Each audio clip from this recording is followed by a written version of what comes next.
اعتکاف بہت بڑی نیکی ہے اور یہ پچھلی امتوں میں بھی یہ عبادت جاری تھی۔ نبی پاک علیہ الصلوۃ والسلام نے فرمایا جس کا مضمون ہے جو 10 دن اللہ کی رضا کے لیے اعتکاف کرے اس کو 2 حج اور 2 عمرے کا ثواب عطا کیا جاتا ہے۔ امام حسن بصری رحمۃ اللہ تعالیٰ کا قول ہے کہ جو اعتکاف کرے اسے روزانہ ایک حج کا ثواب عطا کیا سبحان جاتا اللہ، ہے۔ سبحان اب آپ سوچیے کتنی بڑی نیکی ہے۔ اب اس نیکی کو نیکی بنانا کیسے ہے؟ اصل پرابلم کیا ہوتا ہے کہ اعتکاف میں بیٹھ تو جاتے ہیں لیکن انفرادی عبادت کرنے کی عادت نہیں ہے، مسجد میں دل ہی نہیں لگتا، یہاں نماز کے بعد دعا کے لیے لوگ نہیں بیٹھ رہے اور اب 10 دن کے لیے آ گئے ہیں، اور پھر اس کے بعد پوری دوستوں کی ٹولی لے کر آئے ہیں، پوری پلاننگ کے ساتھ آئے ہیں، موبائل فون بھی ساتھ لائے ہیں، وہ بھی اسمارٹ فون ساتھ لائے ہیں۔ تو اب یہ سب غور کرنا ہوگا کہ ہم آئے کس لیے۔ پہلے یہ سمجھ لیں یہ اللہ کا گھر ہے، اور اعتکاف میں اعتکاف کے لغوی معنی ہی کسی جگہ جم کر بیٹھ جانا ہے۔ دھرنا جس کو کہتے ہیں نا، یہ کمال کا دھرنا ہے کہ اب تو غنی کے در پر بستر جما دی ہیں، میں نے مغفرت لے کر جانا ہے۔ اور اعتکاف کا بیسک مقصد ہے لیلۃ القدر کو پانا۔ سبحان اللہ، کتنا خوش نصیب ہے وہ معتکف کہ وہ 10 دن اعتکاف میں ہے تو اس کو کوئی نہ کوئی رات جو طاق راتوں میں سے ایک رات لیلۃ القدر ہے وہ ملنی ہے اور اللہ کے گھر میں ملنی ہے۔ تو آپ تو سب سے کٹ کر اب اللہ کے گھر میں بیٹھے ہیں تو کٹیں بھی تو صحیح نا، اندر بھی بیٹھ کر سب سے جڑے ہیں، بلکہ سب سے نہیں پاکستان کے باہر بھی جڑے ہیں، انٹرنیٹ سے بھی جڑے ہیں، ملکی اور بیرون ملک کے حالات سے بھی جڑے ہوئے ہیں، تو پھر کیا عبادت ہوگی؟ بلکہ اب تو اعتکاف میں مناظر دیکھنے کو ملتے ہیں کہ اب تو وہ فوڈ پانڈا وغیرہ اور اس طرح کی جو سروسز ہیں تو باہر سے چیزیں منگوا رہے ہیں، دوستوں سے منگوا رہے ہیں، کھانا پینا آ رہا ہے، اچھا آج کیا منگوانا ہے، تو پھر وہ اعتکاف تو بڑا ہی پکنک بنی ہوئی ہے۔ اچھا یہ یہاں بھی ہے اور یہ حرمین طیبین کے اعتکاف میں بھی میں نے مناظر دیکھے۔ تو برائے کرم ایک بات یاد رکھیے، مسجد اللہ کا گھر ہے، اس کے آداب ہیں۔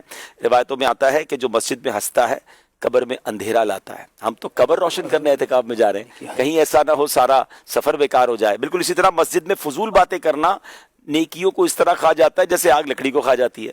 تو ہم پتہ چلا نیکیاں بھی ضائع کر رہے ہیں اور قبر میں اندھیرا بھی لا رہے ہیں۔ تو فضول بات سے بھی بچنا ہے اور ہنسنے سے بھی بچنا ہے، اپنے وقت کو استعمال کرنا ہے۔ آپ تو ٹارگٹ لے کے جائیں نا کہ آپ نے 10 دن میں کم از کم ایک بار قرآن پاک پورا پڑھ لینا ہے۔ اور ماشاءاللہ دعوت اسلامی والوں کے ساتھ اگر اعتکاف دنیا بھر میں ہو رہے ہیں تو وہ آپ کی نماز درست کرائیں گے، آپ کو وضو سکھائیں گے، آپ کو جناب نماز کے پریکٹیکل کروائیں گے۔ اچھا وہ نہیں ہے دعوت اسلامی والے تو آپ اپنے خود ٹارگٹس لے کے جائیں نا، کہ آپ اپنے ساتھ کچھ ایسی کتابیں لے جائیں کہ میں نے بہت ساری چیزیں نہیں پڑھی ہیں، تفسیر قرآن ساتھ لے جائیں، نماز کے احکام کتاب جس میں جناب نماز کے پورے احکام موجود ہیں۔ تو بہت ساری ایسی پینڈنگز ہیں ہماری زندگی میں جو نہیں سیکھی، اس 10 دن کو ٹارگٹ لے جائیں۔ میرا مشورہ ہے یا تو موبائل لے نہ جائیں یا کم از کم اسمارٹ فون تو نہ لے جائیں، ٹچ بٹن والا کو موبائل ہو جس سے ضروری فون آ سکے، آپ کو بات کرنی ہو تو کر لیں، اس کو بھی زیادہ تر بند رکھیں۔